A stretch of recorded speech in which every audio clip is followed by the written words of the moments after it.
اهلا بيكم في حلقه جديده على اليوتيوب. لو بقالك فتره واخد القرار انك عاوز تخس وتحسن من شكل جسمك وبدات تقلل اكلك، بس بتلاقي واحد تاني صاحبك او واحد تعرفه بياكل كتير جدا واكتر منك بكتير، ومع ذلك مش بيتخن برضه وجسمه مظبوط ومش بيزيد دهون، فانت تتضايق وتقول اشمعنى وايه الرخامه دي. في الحقيقه هي مش رخامه ولا حاجه، الفكره كلها ببساطه ان هو حرق جسمه اعلى منك بكتير وجسمه بيحرق اعلى. عشان كده هنتكلم في الحلقه النهارده عن 5 خطوات فعاله لزياده معدل الحرق عندك. فلو اول مره تسمعنا ما تنساش تعمل لايك وسبسكرايب للقناه وتفعل جرس التنبيه عشان يجيلك الحلقه اول ما تنزل على طول. معاكم جورج رضا في قناه دكتور فيت، ويلا بقى نبدا على طول.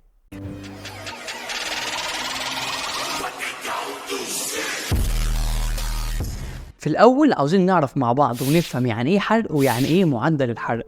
الحرق هو حرق جسمك للاكل اللي بتاكله عشان يطلع منه طاقه وسعرات حراريه عشان يستفيد منها ويقوم بالانشطه اليوميه. زي بالظبط نعتبر ان الجسم زي الموتور بيبقى محتاج بنزين علشان يتحرك. البنزين هنا هو السعرات الحراريه والطاقه اللي جسمك بيحرقها من الاكل علشان يشتغل والموتور ده يتحرك. ومعدل الحرق اللي هو البي ام ار، البيزل ميتابوليك ريت، وده كنا اتكلمنا عنه في حلقات كتير قبل كده، بس سريعا كده ده كميه السعرات اللي جسمك هيحرقها من اول ما يصحى من النوم لحد ما ينام من غير ما يعمل اي مجهود. ولو عجبتكم طريقة الشرح دي أو عاوزين حلقة عن إزاي تحسب سعراتك الحرارية اكتبوا لنا في الكومنتات تحت. ونبدأ مع بعض ونخش في أول خطوة معانا وهي التمرين، بالذات تمرين الحديد والمقاومة.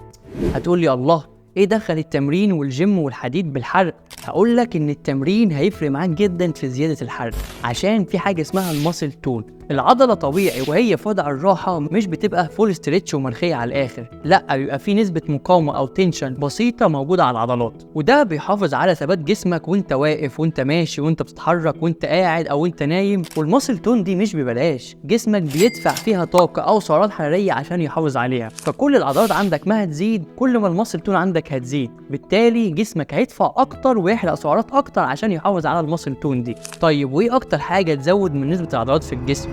هو التمرين والحديد والجيم، ده غير ان ليهم فوائد تاني ان هم هيحسنوا شكل جسمك بكتير، مش مجرد حرق سعرات وخلاص. وتاني خطوه معانا النهارده هي النوم.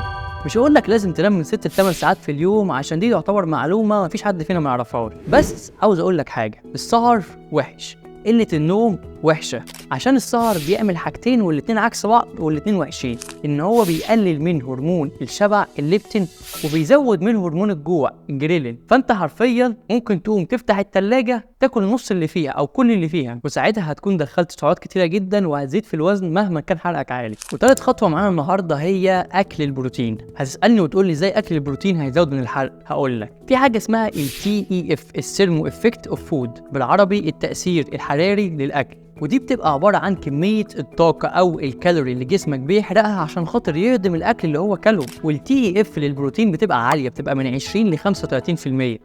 مش فاهم برضو إيه علاقة البروتين بالحرق؟ هقول لك، ناخد مثال، حد مثلا كل بروتين دخل من البروتين 500 سعرة، من 20 ل 35% من ال 500 سعرة دي الجسم هيحرقهم تاني عشان يهضم البروتين اللي كله. عكس في الكارب او الفات تبقى نسبة الTEF قليلة، ممكن 5 10 او حتى 15%. ده غير ان البروتين بيبقى معقد شوية فبيفضل في المعدة لفترة اطول ويحسسك بالشبع فترة اكبر. ورابع خطوة معانا هي stay hydrated، يعني اشرب ميه كتير. تسألني برضو وتقول لي ايه علاقة شرب المية بالحرق؟ هقول لك، لما بتشرب ميه جسمك بيقوم بشويه عمليات حراريه ويحرق سعرات شويه عشان خاطر يسخن الميه دي يخليها بدرجه حراره الجسم. فكل ما تشرب ميه اكتر كل ما جسمك هيزود من العمليات دي وهيحرق سعرات اكتر، ودي شبه شويه الخطوه اللي فاتت. ده غير ان الميه ليها دور كبير جدا في الحفاظ على الجلد والبشره والشعر وصحه الاورجنز نفسها او اعضاء الجسم. ونروح مع بعض للخطوه الخامسه معانا النهارده والاخيره، وهي انك تكون بتاكل اكل صحي وحاسب سعراتك الحرارية. عشان صدقني مهما عملت كل الخطوات في الدنيا لزيادة الحرق وزاد فعلا، بس بتاكل اكل كتير وغير صحي ومش محسوب، عاوز اصدمك واقول لك مش هتخس، عشان جسمك بيتعامل بمعادلة واحدة هي كالوري ان كالوري اوت، زي الميزان بالظبط. انت مثلا عملت كل الخطوات لزيادة الحرق والحرق عندك زاد وصل هنا، بس كلت اكل كتير قوي ودخلت سعرات كتير قوي، فالنتيجة النهائية انك هتزيد في الوزن برضه. وبس كده، دي كانت حلقتنا النهارده، واستنوا الحلقه الجايه هنتكلم عن خطوات مهمه ازاي تتابع بيها انك ماشي صح وبتخس دهون بعيدا عن استخدام الميزان. وما تنساش جيت فيت وذ دكتور فيت. استنوا الحلقات الجايه.